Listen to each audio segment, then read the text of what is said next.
Good afternoon. Today we're going to talk about pricing concepts and strategies as it affects sport marketing. When we look at the pricing process, we're really looking at this idea to establish a specific value for our product. And we connect this through our branding ideas with the higher the perceived value, the higher the demand for a particular product, then the higher the cost or the price that we'll assign to it. A cost level to a customer in exchange for a good or service. Typically a easy supply demand curve that we'll look into a little bit. The more demand for a product, the higher the price would be. However, in sport, we're looking at this idea of perceived value, and depending on our particular target audience, the perceived value of attending a game will be different. A die-hard fan, a season ticket holder, will place a higher value on attending this game than a non-consumer or a very light consumer or an indirect consumer. So we need to make sure we're looking at the pricing to be representative of that whole aspect. These links that you see on the presentation, certainly take a look at them. It goes into depth about dynamic pricing. And dynamic pricing is this idea that depending on the value perceived for a particular game or match, the price will fluctuate. For example, we can look at this in terms of on the secondary market, that the price of tickets go up and down, or an airline has done this for a long time when the closer the flight gets, and if the airplane is getting full, the higher the price is. There isn't a consistent, constant price. It fluctuates depending on different factors. And we're looking at doing that, and it's become a much more increasingly common in concerts and in sporting events and sport teams to fluctuate these prices depending on how the demand responds to that particular product, that game, or that match. We want to look at this idea that the price of the core product, our ticket price, is really the main factor when people think about cost of going to a game. But in terms of revenue, we need to realize that it's just a small portion of our overall revenue that we're going to be creating and gathering from an individual customer. The product extensions will be an area that we can get more people and more revenue from. For instance, how much we charge for tickets will influence attendance. If we have a lower ticket price, then in essence we will have more people attend. The more people that attend a match or a game, then the more money we may be receiving, more revenue we create in these product extensions, whether it's merchandise or concessions or parking. We also want to look at the idea of a scarcity effect. The scarcity effect means if we have a perception that the game is going to be sold out, people will buy their tickets earlier. For instance, if you're making plans with your friends on a Tuesday to go to a minor league baseball game on Friday, and you decide, this is what we're going to do. If you know that there's tickets available, you'll wait until Friday, maybe even at game time, to go up and buy your ticket. Between now and Friday, it could be very different. The weather could get very bad. You may decide to do something different. You may want to go to an amusement park or go to the beach. You can decide to do anything.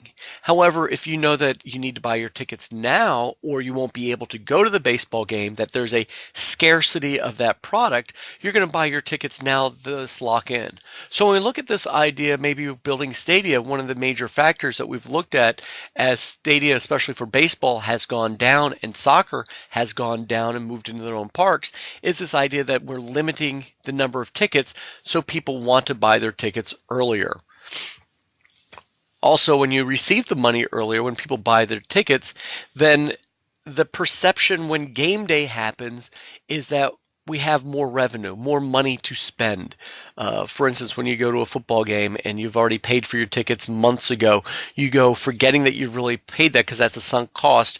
You may have more money to spend on hot dogs and merchandise. You may forget that for $50 more that you've already paid it, whereas if you paid that $50 ticket that day, you include that with the game day expenses. You may not buy a t-shirt for $30 because you've already spent $50 and now $80 is too much. Different things that we're looking at. A lot of casinos has what's known as the price point. And a price point is this idea that There's a certain level that an individual, whether created specifically for that person or if it's a um, compilation of demographic information, there's a particular price point that people will spend and still have a good time. If you go to a casino for a weekend, maybe your price point is $2,000. So you go to a casino in Las Vegas 3 times a year, and at $2,000 your expected loss, you have a good time. There is no incentive for a casino to have you lose $4,000 or $5,000 or $10,000. They will look at that and say, if you lose 4,000 and you come away from this experience, say, I'm never going to go gambling again, or I'm never going to go to that casino again, it's bad luck. They've now lost a lifetime consumer. So they can measure different things. Maybe it's through a player's card or just watching you. And if you're losing a lot, if it's outside your comfort level, that's when they can offer you different things. Maybe they upgrade you to a suite. Maybe they give you a free buffet or dinner for that night, or they give you tickets to a show. Somewhere along the line, you'll go back home and say, your friends will ask, how did you do? Well, I lost $4,000 this time, but I had a lot of fun. They gave me this suite and overlooked the strip, and it was fantastic. I went to this show and I was treated like a king. I'm definitely going to go back.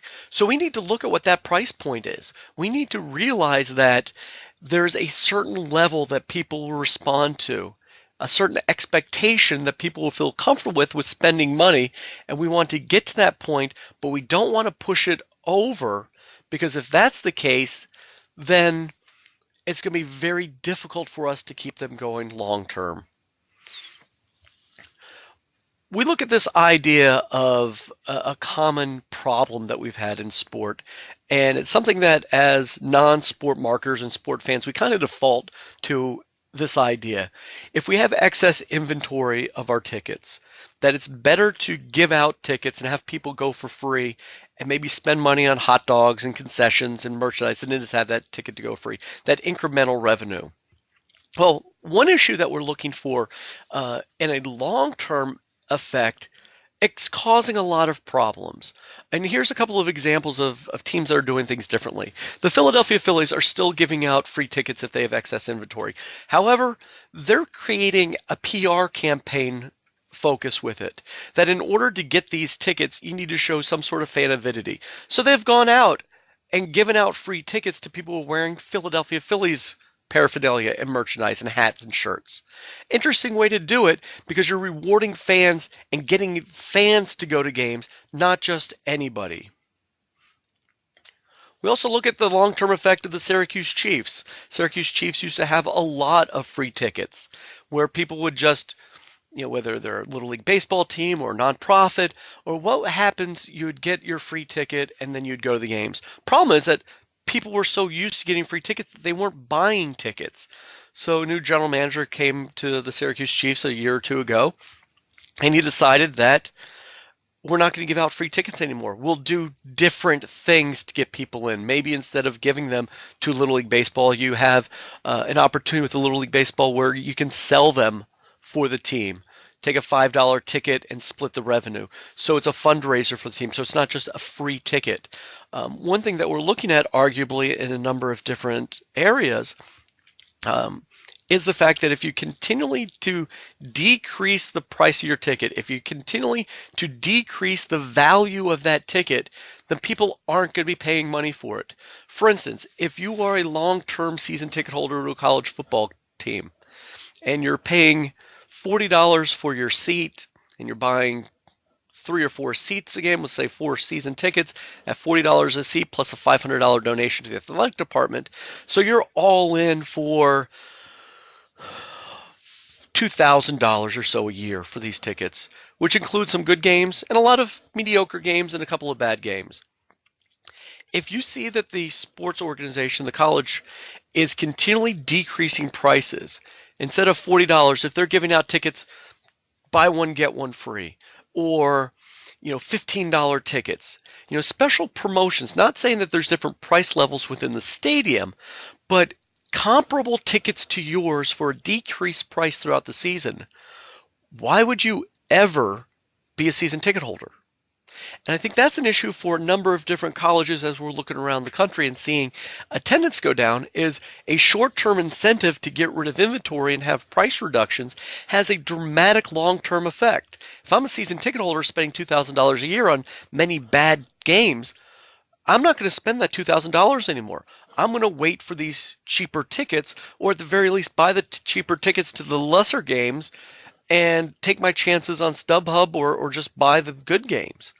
So from a sport organization, from the college's perspective, I'm losing long-term fans. I'm losing those heavy users at the top of the escalator because I'm doing price dumps. I'm doing product distributions in order to stimulate incremental revenue. It has an unintended effect on a long-term season ticket plan. So when we look at these pricing ideas and how to set the price point, we're looking at some internal and external factors. And keep in mind, this is not an exact science. Some of these factors, whether they're internal or external, will conflict with each other. Some may indicate a price level that's low. Some may indicate a price level that's high. As we looked at with this whole idea with research, the more research we get, the better our decisions will be. If it conflicts, that's fine. We just have to analyze it. So when we think strategically, what are we going to set this price at? We want to determine our price goals. What do we want out of our offering? Is it revenue? Is it participation? We want to look at market sensitivity to the price. If we change the price, how is the market going to respond to it? We want to look at a break-even point, the cost, volume, profit relationship. We can even look at that in terms of attendance. We will look at our competitors. What are their pricing strategies? We want to look at the constraint on our pricing behaviors. We want to look at constraints of other marketing mix variables. We want to maybe look at time dependence, and we look at that dynamic pricing as it impacts that. And finally, we want to determine what that final price would be. So one, what is our pricing goal? We have to realize that price impacts our customer perception of quality. A higher price implies higher quality. When you go to a sporting goods store and you see a whole shelf load of running shoes and brands you may not have ever heard of before, if you see one shoe at $150, one at $100, and one at $50, your perception is that that $150 pair is better than the $100 pair and much better than that $50 pair. Why is that? If you have no idea about the quality or about the brands, why is that price indicating quality? Internally, we think, well, if they're charging that price, it has to be better. If other people are buying it, they must know. But really, it's that perception of quality. Maybe we want to be a premium brand. In order to be a premium brand, we have to charge a premium price. A higher price also allows us to charge a price premium for brand equity. When we look at two different goods, maybe one is Adidas sneakers and the other is Dodds footwear, we can see that Adidas is going to be more expensive because of this price premium. The cost to manufacture, the cost to distribute will be relatively even. The cost for advertising and marketing will be vastly different perhaps, but the cost to create the product is relatively even regardless if you spend charge $150 or $50 for it. But why is one group able to spend and charge $150 and another one $100, another $50 for that brand name, for that quality image, that brand equity? Turn it around a different way. If Dodds Footwear wants to compete with Adidas, and we both have two shoes at $150, as a consumer, will I sell many shoes at $150? If you can choose between a brand you've never heard of and Adidas, which one are you going to choose? Adidas. So how much am I going to have to lower my price to get sales? $10, $50, $100? That difference becomes that price premium. That difference becomes more money that they can use for marketing and more profit. Maybe we want to maximize shareholder. Maybe we want to maximize profit. So we want to charge a very high price. Maybe you want to stimulate sales growth. So it'd be a lower price.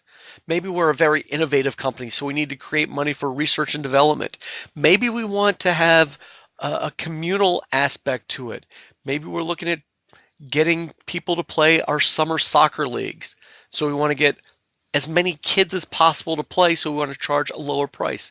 Maybe our fall league is more competitive. We don't want 400 kids trying out because we don't want to have to turn some kids away, so we raise the price at that point. So we want to look at first, what are our goals? What are our objectives, and how can price be manipulated to achieve those? Step 2, market sensitivity to price. If we change the price, how will the demand change? If we raise our price from $15 to $20, will we increase revenue? Will the same number of people, maybe we have 50,000 people paying $15, will all 50,000 now pay 20? Will 40,000? Will 5,000? How will it change? And we look at some different aspects to it. Maybe our substitutes and complements. If we have a lot of competition, if we have substitutes to this, maybe we're near a movie theater or an outdoor place with a lot of bars and restaurants. If we raise our price, maybe people will substitute going to our game for one of these other options. Maybe complements are something we need to realize and watch the price structure. If our sport, like NASCAR, depends on revenue from people attending more than one event, and that attendance depends on driving long distance, we have to look at gas prices and realize that when gas prices rise, less people will be coming to our games and matches. If we're a college football, maybe we're a big state university and we have people driving RVs from hundreds of miles away, and our price of gas rises, we're going to have less, especially when it crosses a threshold. There's a big difference going from $2.99 a gallon to $3.01 a gallon, or $3.49 to $3.51, or $3.99 to $4, as it would be from $3.25 to $3.27. We look at these thresholds where all of a sudden we realize that things are much higher or things are much lower. Maybe we look at the other direction and we see a price go below a threshold. Maybe it goes under $2.50 or under $3. So we can expand our advertising to a major market that's maybe 100 miles away. So now promote the fact that with falling gas prices, now it's better and easier for you to attend our games. In general price, the higher price, general terms, the higher price of a product, the greater the quantity supplied. Meaning, if we see a high price and we see a high demand consuming that product, we'll have more competitors enter that marketplace and supply more product.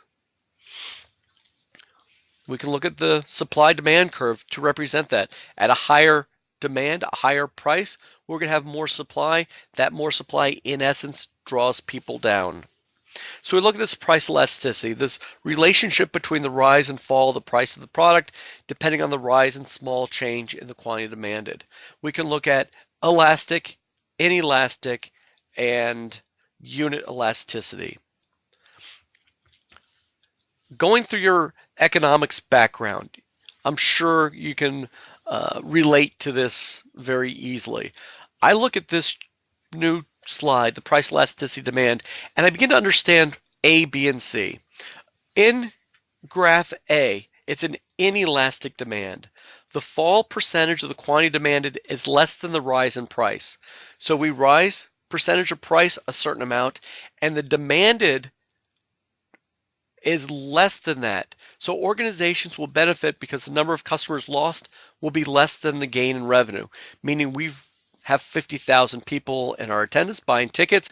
We rise it from $15 to $20, and we keep a large percentage of that 50,000 tickets purchases to it, those 50,000 consumers, so that we gain more revenue by raising the price. And an inelastic demand. Inelastic, they're going to continue to purchase. B shows that the fall of the quantity demanded equals the rise in price. So we may raise the price from $15 to $20, but our overall revenue remains the same. We lose consumers to the same level of revenue. And C, the elastic demand, the fall in the quantity demanded exceeds the rise in price. So we raise the price and we lose so many consumers that we lose revenue. These extra consumers leave us and they do substitutes or competition or something else. So we actually raise the price and we lose particular revenue overall. So when think of the factors that determine this elasticity, substitutability, maybe we have a lot of substitutes, a lot of customers and consumers and competition that people will go to. We look at the proportion of the customer income spent on the product. Maybe we rose the rate of maybe the price raise was so significant that people can't afford it, that it exceeds their discretionary income. We can look at this idea again of price points. When a vendor increases a price beyond a price point, sales volume decreases by an amount more than proportional to the price increase. Meaning we get to a point where people don't consume as much. Total revenue decreases when a firm raises its price beyond a price point. That price point could be $3 for a gallon of gas or $4 for a gallon of gas.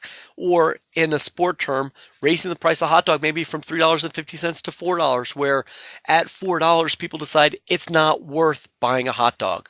I'm going to do something else. I'm going to eat at home. Where at $3.50, in their mind, it's still in that price point that I'm going to consume it.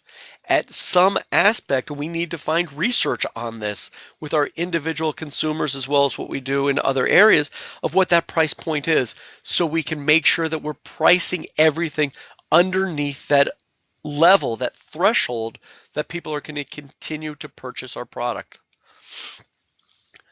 The impact on perception. We look at psychological pricing, the theory that certain prices has a psychological impact. We see that all the time. Odd prices. Maybe we see $19.99 as a price as opposed to $20. We as consumers perceive these to be lower than they actually are. We tend to round down. So $19.99, if somebody asks you how much did you spend for that, I don't know, 19 bucks. It doesn't become 20 or more. $1.99 is associated with $1 because it's the first number as opposed to 2. The theory that this odd number pricing creates greater demand because people aren't rational when they think about how much they're producing. We're seeing this impact on perception, all-you-can-eat sections in stadium. Instead of buying a ticket for $10 and buying a hot dog for $4 and a soda for $4, maybe you buy 2 hot dogs and a soda. We can look at this idea that a person buying 2 hot dogs and a soda and a ticket would be $22 of revenue. Maybe we buy an all-you-can-eat section for $25. So a person's going to give us $25 in order to buy a ticket, which is worth $10, as well as more amount of money in terms of as much hot dogs and soda as they want. So in their mind, the consumer mind, they're going to say, I'm going to eat my value. I'm going to eat at least $15 of food. So I'm going to have 4 hot dogs and 2 sodas and a popcorn, which at all the same price point would be $24. So they're going to eat approximately $35 worth of food in exchange for a $25 ticket. From a consumer perspective, you're getting great value because I'm eating more, I'm getting more food than I would have normally paid. From a organizational point of view, if my product cost for a hot dog is, and I'll overestimate at 50 cents, soda 25 cents, popcorn 25 cents. If I am keeping my price costs low, I'm making more revenue. If I'm charging them 25 when before they were going to only spend 22, I'm making $3 of more revenue. As long as my product costs are still underneath that level, I'm doing very well for myself. So I can see these all-you-can-eat sections as incentives for people to buy into these areas, thinking that they're going to do a lot of damage in terms of value and eating. But my price costs and my product costs are so low that I'm actually making more money on it. I can look at the impact on perception, this idea that buying more for slightly more money is what we're conditioned to do. For example, we go to movie theaters all the time and we do this. We buy we bundle a medium popcorn and a medium drink for $5. But then a large popcorn, a large drink would be for $6. So we think about it. For $1 more, we get more product both with popcorn and with soda. If that extra soda costs 5 cents and that extra popcorn is 10 cents, I'm charging an extra dollar, yet my product cost is only 15 cents more. I'm making 85 cents more revenue on it, and the consumer is looking at a better value deal for themselves because they're perceiving a lot more quantity for only a little bit more money. Again, that perception that the consumers are getting the best deal, and perhaps they are, can be outweighed by the fact that we're still making more revenue based on these facts that a lot of our concessions specifically, our product cost isn't that high. It's a lot of profit in there. We can look at a break-even point. Break-even point we can look at in terms of, regular merchandise sales. At what point do we sell products before we start making a profit? So we look at fixed cost. Fixed costs are going to be an amount of cost that exist no matter how many units we supply and create. So if we're making sneakers, we can look at in terms of the manufacturing plant, a lot of our administrative costs. And then we look at unit price, the price that we're going to charge per unit, and subtract out the variable costs. So if we're making running shoes, it would be the rubber, the strings, the stitching, the sewing of it. Things that are specific to each unit. So the more units we make, the more variable costs are going to be. So this idea of a break-even point, we can manipulate that price and the units to find out how many we have to sell before we start making a profit. If we increase the unit price, we're going to have to sell a little bit less to break even and make profit a little bit earlier. We can look at this in terms of attendance. Our total fixed costs, again, would be our manufacturing plant, our team salary, our debt service to the stadium. Things that are fixed no matter if we have one game or 100 games. And then we look at our variable costs. Maybe we have some extra additional costs in there. Maybe some salary is a part of that. And maybe our concessions. If we have more concessions open, we're going to be spending more money on different salaries. And then we look at unit prices. How much are we charging for our tickets? And what's our break-even point? Is it $1 million? Is it 500,000? We can start manipulating that unit price and start looking at the capacity that we have for our stadiums. Maybe we need to, at one unit price, our break-even point becomes an average of 25,000 people per game, which would not be very good if our stadium only holds 20,000 people. Maybe our stadium holds 80,000 people and our break-even point is 25. So now we can manipulate the price a little bit lower and get more people in there, perhaps to increase revenue somewhere else. So we look at this break-even point even in a sport organization to develop what that point is in terms of attendance. Again, a break-even chart, our total revenue, total costs. We want to look at our pricing strategies of competitors.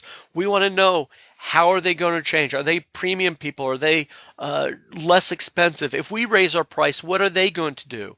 What unintended consequences is going to happen? What is their response going to be to one of our price changes? Are there other constraints on pricing behavior? Do we have membership fees from national organizations? If our Little League is a part of Little League of America, Little League Baseball, or maybe our youth soccer is a part of a national youth soccer organization, we need to supply them with a certain amount of membership fee to be a part of their organization. Maybe we have a flag football associated with the NFL. Maybe the NFL charges a little bit of money to use their logos and to help organization. We'll need to make sure that we cover that in terms of our price. Maybe there's special law aspects that we need to be a part of, be avoiding price fixing and other things. Our marketing mix variables, our product, maybe our inputs are a lot. Maybe we have a lot of salary. Maybe our leather is more expensive than rubber, and if we're making different types of balls. So the product itself may lend to a more expensive or less expensive price. The place.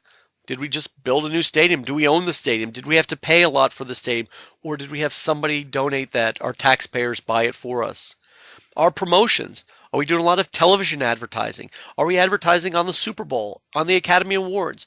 Do we endorse athletes? If we're looking at a top basketball player and we're spending $30 million a year in endorsement fees for this one player, we need to absorb that expense within our price. We look at time dependence. We can look at discriminating based on price at different hours. Maybe we look at game ticket packages and we see Wednesday day and night games being less attended. So maybe we want to do a special package or charge less for those types of games. Our fitness centers aren't busy on weekends or during the afternoons or in the mornings outside of, before work, lunchtime, and after work. Maybe we have a special price for these type of times. Maybe we look at different types for ski resorts on downtimes. When we look at our inventory and we can see different times that we're not at capacity, we can lower price during those special times, maybe create a special package for those price and try to stimulate demand for those specific areas. All of these different aspects come into our final price. And again, some may have conflicted, some may have been supporting, but we need to bring in all this research and analyze it. Keep in mind that total revenue becomes important. Even if we're just in charge of ticketing or sponsorship, we need to recognize that there's an interdependence between these things. Mass attendance at games was deemed more important than maximizing profit from gate receipts. By undercharging at a gate, it was found that demand was inelastic at the current price level. Income from television and sponsorship could be raised, leading to a greater total income rather than maximizing gate receipts. Meaning, in this situation, maybe our profit maximization from season ticket or ticket attendance was less than full capacity. Maybe we could fill the stadium at $15, but our revenue and our profit was greater at $20. 50,000 people attend at $15, maybe 40,000 at $20. So we're making more money, but lower people are in there, yet our total revenue is important. We can sell more for sponsorships with having a full house. More people, more eyeballs, more exposure, more money we charge for sponsorships. Our television receipts are going to be higher because of sold out games. So we look at this total revenue, concessions, merchandise, parking also a part of it. So when we look at pricing, we really got to keep gathering our information to decide exactly what point we want to create revenue.